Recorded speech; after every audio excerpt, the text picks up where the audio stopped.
so Sanford's been that. So I'm still here, so I can do Sanford as long as they want it. Why star actor Redd Foxx left Sanford Son had been a throbbing question in many fans of the sitcom's mind. Having aired from 1972 through 1978, it was truly a groundbreaking hit, promoted for its good writing, great cast, and honest look at life in Los Angeles' Watts section. However, despite its success, Fox's abrupt departure from the series remained a mystery, thus sparking numerous rumors and speculations. After years of silence, Demond Wilson, the co-star and close friend of Fox in the series, opens up on what drove Fox to quit the show. What did he reveal? Come along as we review Redd Foxx's life and why he left the famous show. The beginning of the end. Have you discovered that some TV shows live rent-free in your mind? They form a part of your childhood, and you cannot help but feel a sense of nostalgia each time you remember them. For many people, Sanford Son is that special show. This funny television sitcom about a junkyard owner named Fred Sanford and his son was aired in the 1970s. Staged in the Watts neighborhood of Los Angeles, the show was packed with the kind of humor that would make you topple over your seat. But humor wasn't the only theme the show portrayed. It was able to address themes of racism, poverty, and just certain ideas that related to everyday life. You might not know this, but the original idea for Sanford Son was from a British sitcom called Steptoe & Son. However, when it was adapted for the American audience, it became a big hit. The ratings were super high, and eventually it ran from 1972 and continued until 1978. In this show, the great actor Redd Foxx portrayed the character of Fred Sanford. There is no question that he had great chemistry with Demond Wilson, who played the character of Lamont. However, the producers could never shake a few controversies surrounding the show, especially Redd Foxx's exit. He quit the show at the end of the 5th season, and fans were quite surprised to see him go. There have been stories that he had been relieved of his duties due to disagreements on his contracts, but people never knew the truth. Redd Foxx never opened up much about it, even to media interviews. He had just written off the show, and Demond Wilson was left alone to perform by himself. It has been many years, but why Redd Foxx left Sanford Son is still on people's minds. And now, Desmond Wilson has come out to share his part of the story. So, let's look at what transpired and led to Redd Foxx leaving the show. But before that, a good look at what the movie looked like would be a good watch. Redd Foxx's character is Fred Sanford. Sanford Son starred Redd Foxx as Fred G. Sanford, a black widower who owned a junkyard in the Watts section of Los Angeles at 9114 Central Avenue alongside his son Lamont, who Desmond Wilson played. The show portrays Fred as not always living in Los Angeles but living in South Central when he was younger, which is when the show started. When Sanford Son first aired in 1972, a lot of people looked forward to watching it. Newspapers even began to label Redd Foxx as the Black Archie Bunker, the main protagonist of another American show, All in the Family. Archie Bunker was this bigot white man who kept getting himself into trouble with his words.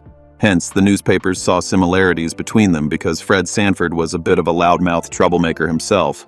But here's another fact. Both of these shows were indeed spin-offs from other British shows.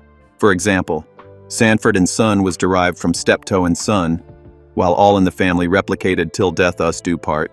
Both of these shows were brought to life by Norman Lear, and he did an excellent job while adapting them. In the movie, Lamont had quite an interesting life. He dropped out of high school and joined his father in the family's junk dealership business. Of course, it can hardly be considered a noble profession, yet it presumably catered for their living. But that's not the only shocker the series gave the rest of the world.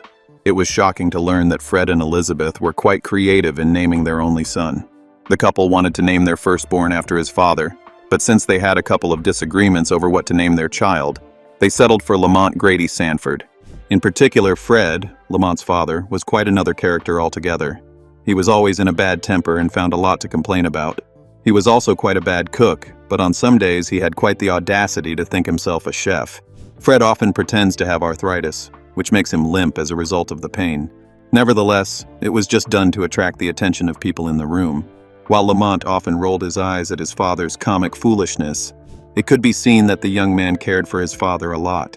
In short, the relationship between Fred and Lamont was interesting yet annoying to watch. Fred, the warm-hearted but bad-tempered head of the family, tended to ignore Lamont's existence. Often, he called Lamont stupid, told him to shut up, and called him a big dummy while laughing condescendingly. This painful and infuriating behavior made Lamont struggle to gain independence and prove himself to his father. Still, Lamont did not relent and spent most of his time working in the junk business, even though he did not have a passion for it. It was quite a tiresome job, as most of Fred's business ideas were all about quick bucks, which landed him in trouble, but Lamont was always there to fix things. Fred puts a lot of strain on Lamont's life because he has to walk on eggshells around his father each time, not knowing when the next venture he lays his hands on will end in disaster. Yet Lamont stays loyal to his dad. However, every time Lamont tried doing something different other than the junkyard business, Fred guilt trips him to stay home by telling him how he must carry on with the family business. It was a rather strategic move on his part, but that's not where the emotional blackmail ends. Fred often paints how terrible the future of the family business will be without him, and how it will go to ruins. Lamont has no other option than to stay back. But this was not the end of Fred's emotional blackmail at all. Sometimes he pretends to be sick so that his son has no other option than staying at home, and when even Lamont is arranging for a night out, he feigns sickness. This was a blatant move, and Lamont seemed to get conned by it most of the time. Nevertheless, there are also moments when Fred interrupts Lamont, especially when he has dates, and in the end, these dates are caught in the crossfire between the father and son. Although Fred was always being a pain in the ass, he loved his son and had his best interest at heart. He worried about Lamont's safety and his financial well-being, even though he did not express it. Fred's behavior may have made him appear stupid or innocent, but he occasionally brought out the parts of him that were a street-smart, resourceful boy who grew up in the tough parts of St. Louis.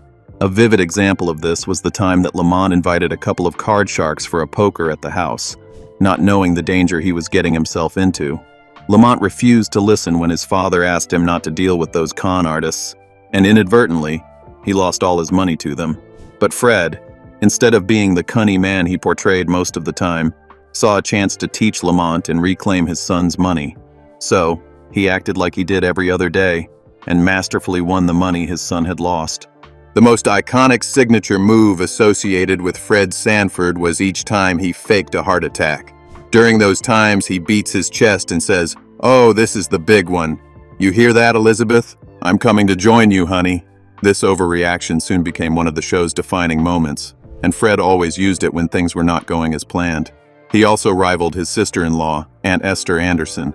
Their chemistry was as bad as an oil mixture with water, and they fought continuously because Aunt Esther had been against the union right from the start. She and Fred took pleasure in exchanging words with each other. Fred always mocked Esther, saying things about her looks. Once he told her, "I could stick your face in some dough and make gorilla cookies." And Aunt Esther, not being the type to flinch, fired back with her insults, calling Fred a heathen, sucker, and fish-eyed fool. She would also attempt to set Fred straight with the Bible, like quoting the scripture to him before attempting to hit him with her large purse. Fred and Aunt Esther's quarreling was one of the most hilarious scenes on the show. Fred's bad vision was another funny scene in most of the series. Each time he wanted to make a phone call, he would go through a drawer below the phone, a pair of glasses in hand, and take out another pair after another until he found the correct one. He would then put it on while squinting at the numbers of the phone dial. If anyone had looked closely inside that same drawer, you would have found something else. The same chest held valuable items that Fred and Lamont usually put in. It was a good hiding place that could only be unlocked with a combination. Lamont often followed the simple tradition of knocking on the top of the chest 3 times and doing the same on the side. Fred did not conform to the standard practice because he was eccentric. He attempted every other wild pattern, moving his foot or knocking on the dresser. Redd Foxx was just the star of Sanford Son, and in so many ways, he could just get the audience to love him. Let's look at his impact. Redd Foxx's impact on the show. Many people enjoyed watching Sanford Son because Redd Foxx was a man who did not shy away from making crude jokes, even if it meant saying things that were not considered acceptable on TV. In an interview conducted in December, NPR spoke to Bud Yorkin, the show's producer. He talked about a particular episode where Foxx had his way on a particular scene that Yorkin initially refused, but Foxx assured him he could manage it well. In his words, he said, "Let me do that stuff. I want to be able to say that," Yorkin recalled. And in reply, he said, "Well, I don't feel comfortable with it." Eventually, Foxx prevailed, and the scene was now used in the episode. Writer Norman Bergman even noted that this was the show's key moment. "That was so groundbreaking at a time when you had stuff like Beverly Hillbillies and Petticoat Junction," he said. Sanford and Son were dealing with societal issues and pushing the boundaries of saying what was considered acceptable and unacceptable on TV. Because of the show, the audience received more realistic programming, and its influence can still be seen today. But not everybody appreciated Sanford and Son. In short, some critics felt that the show was socially deceptive and demeaning to black men, specifically in the Fred Sanford character. This is mostly because he is portrayed as a lazy slur, a drunk addict who overindulged in cheap wine and is involved in get-rich-quick ventures.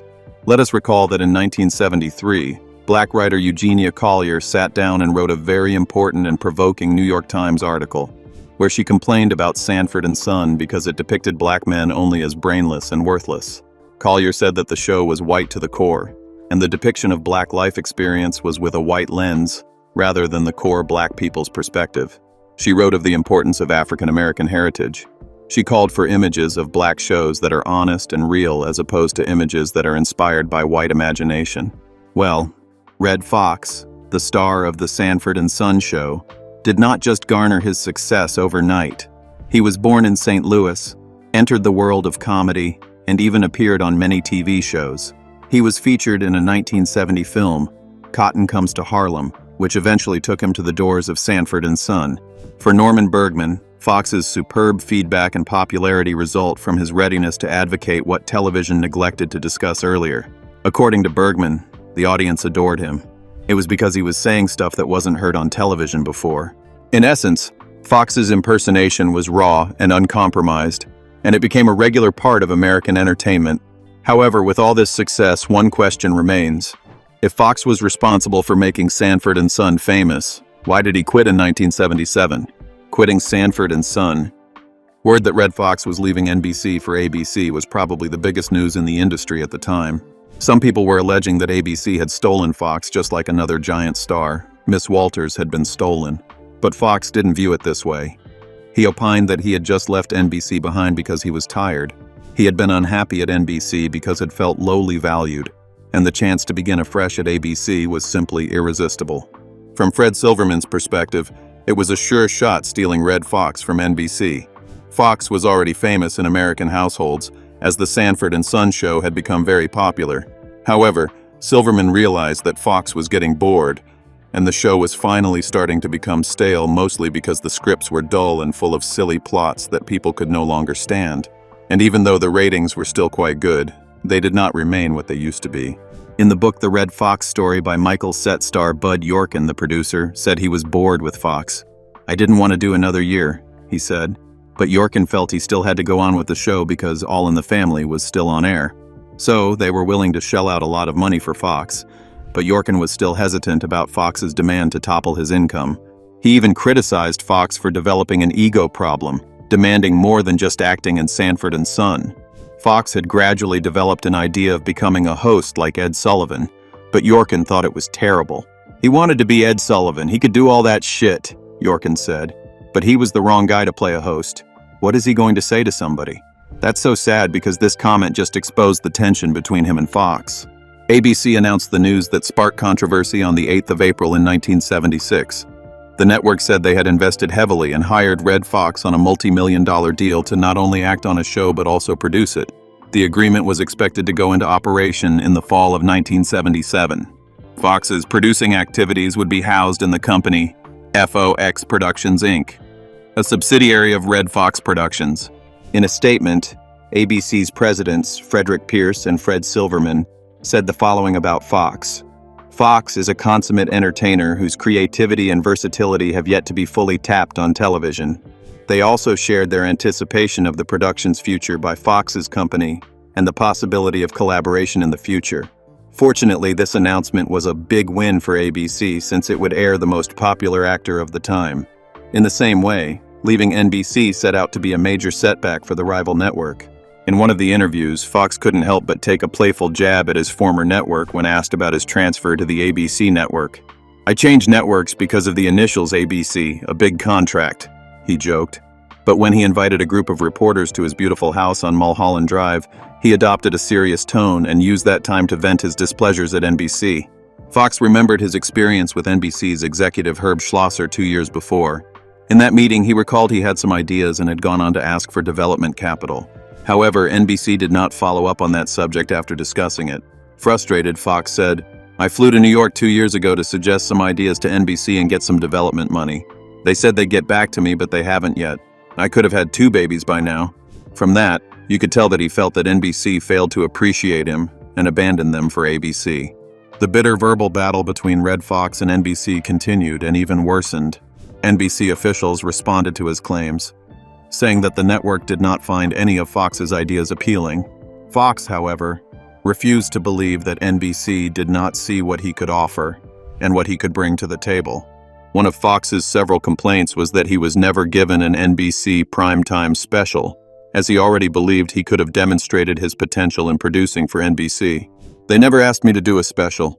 That holds me back because I don't get a chance to prove that I can put together a show as good as anyone else's," he complained. Foxx also complained about never being allowed to host The Tonight Show, while most of his peers had an opportunity to do so. To him, NBC did not want to allow him to develop creatively, produce, or do something new. "I wanted to progress, but they wouldn't let me." You could feel the bitterness, displeasure, and sorrow when Redd Foxx talked about his time with NBC. Even after achieving that level of greatness and becoming a veteran on television and stage, he remained stuck all his life, feeling that he had received a severe punishment for success. "After you've worked 41 years for something, you're not one of those overnight successes," he said, his voice tired and sad. Although Foxx was already an up-and-coming young star, getting to the position he wanted took him time. Yet he felt that the industry had given him so much resistance. Until that moment, he continued facing challenges that made it difficult to get a regular job. That said, Foxx gave quite the answer when asked about his happiness. "Happiness? I don't know what that's supposed to mean." Continuing, he explained the price he had to pay to see the show's success, especially in his broken 18-year marriage, courtesy of filming Sanford Son. At that moment, you could see his speech struck the picture of a man who lost a lot to his passion and thought the industry he chose was unfair. "You work for a lifetime in a business that you love, and I love it like a woman. So it hurts when it treats you this way," he said, his voice heavy with emotion. But that's not the only sentiment Redd Foxx had to share concerning his stay during Sanford Son. Regarding the entertainment industry, Redd Foxx believed that racism was virtually around the corner. This was something he had experienced firsthand, and it was hard just to let go of the feeling that he was being ignored or not given equal opportunities because of his color. The Emmy Awards are one good example. Where were the black nominees? Foxx realized that it was surprising that there was no one like him out of thousands of people, and this left only one answer: prejudice. Of course, the representatives of NBC and the National Academy of Television Arts and Sciences flatly ruled out racism as an issue in the nominations, but Foxx wasn't buying it. He felt it was high time for a change and for the public to have the power of choice when selecting Emmy Award winners. After all, they were the ones who watched the programs and cheered for their favorite on-screen personality. More than the Emmy Awards, Foxx was quite mad about the entire experience. He felt the entire industry was run by self-indulgent people who did not care about the rest.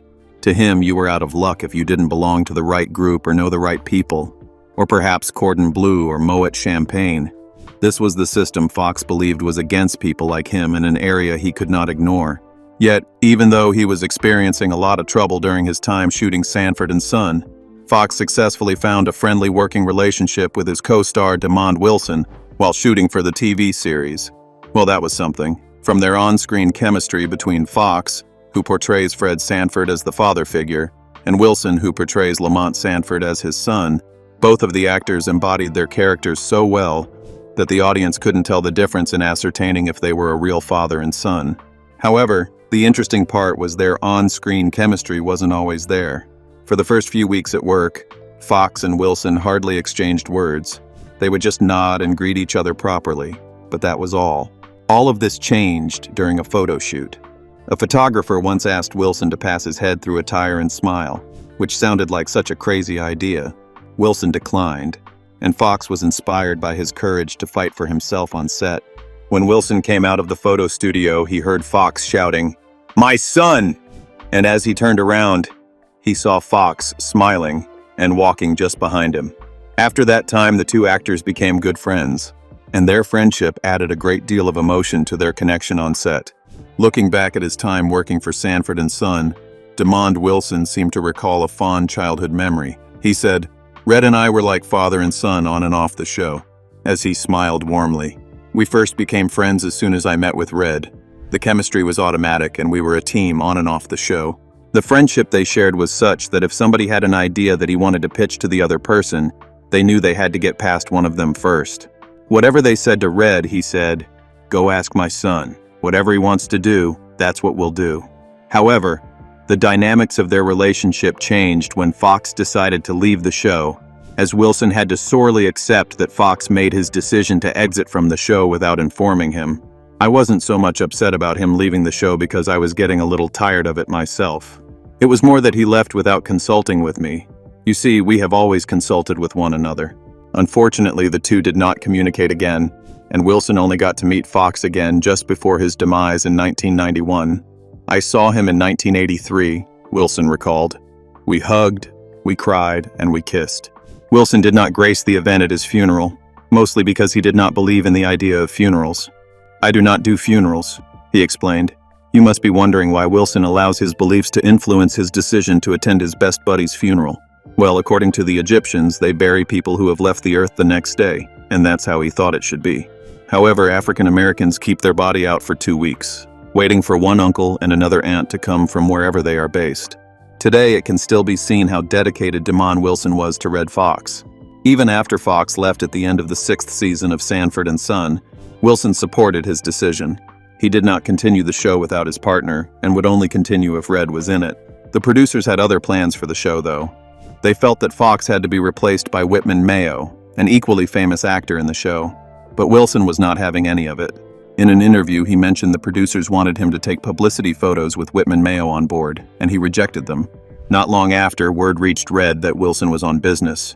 However, the two didn't communicate again until 1963, 6 years after the end of the show. Wilson never asked Foxx about his decision to leave.